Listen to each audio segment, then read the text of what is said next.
हे युवाओं, हे निर्भय आत्माओं, मैं तुमसे कोई मीठी बात करने नहीं आया हूं। मैं तुम्हें बहलाने नहीं, जगाने आया हूं। क्योंकि आज भारत का सबसे बड़ा शत्रु कोई बाहरी शक्ति नहीं है। भारत का सबसे बड़ा शत्रु है डर।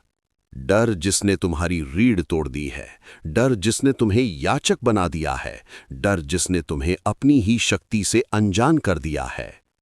मैं स्वामी विवेकानंद हूं और मैं तुमसे पहला प्रश्न पूछता हूं, तुम डरते क्यों हो? क्या मृत्यु से? मूर्खता है। क्या असफलता से? कायरता है। क्या समाज से? तो तुम स्वतंत्र नहीं हो। सुनो, जिस दिन मनुष्य डर गया उस दिन वो जीवित होते हुए भी मृत हो गया। डर क्या है? एक कठोर सत्य। डर कोई वास्तविक वस्तु नहीं है। डर तुम्हारे मन की कल्पना है। डर अज्ञान की संतान है।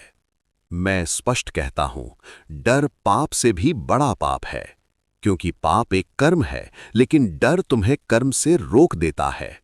डर तुम्हें झुकना सिखाता है। डर तुम्हें चुप रहना सिखाता है। डर तुम्हें अन्याय सहना सिखाता है। और जो अन्याय सहता है वो भी उतना ही दोषी होता है जितना अन्याय करने वाला। ओम, डर समाप्त करने का मूल मंत्र, आत्मा का ज्ञान। सुनो और इसे अपने जीवन का शाश्वत सत्य बना लो। तुम आत्मा हो।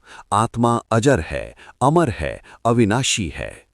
जिसे आग जला नहीं सकती, जिसे जल भिगो नहीं सकता, जिसे शस्त्र काट नहीं सकते, वो आत्मा डर कैसे सकती है? डरता है शरीर, डरता है अहंकार, डरता है झूठा मैं, तुम नहीं। जब तक तुम स्वयं को शरीर समझते रहोगे, डरते रहोगे।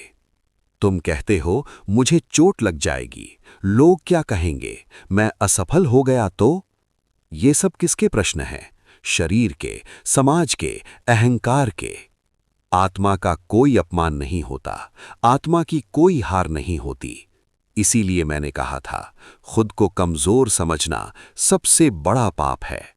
और आज मैं इसे और कठोर शब्दों में कहता हूं, कमजोर नहीं हो तुमने कमजोरी को स्वीकार कर लिया है। डर का दूसरा कारण आत्मविश्वास का अभाव।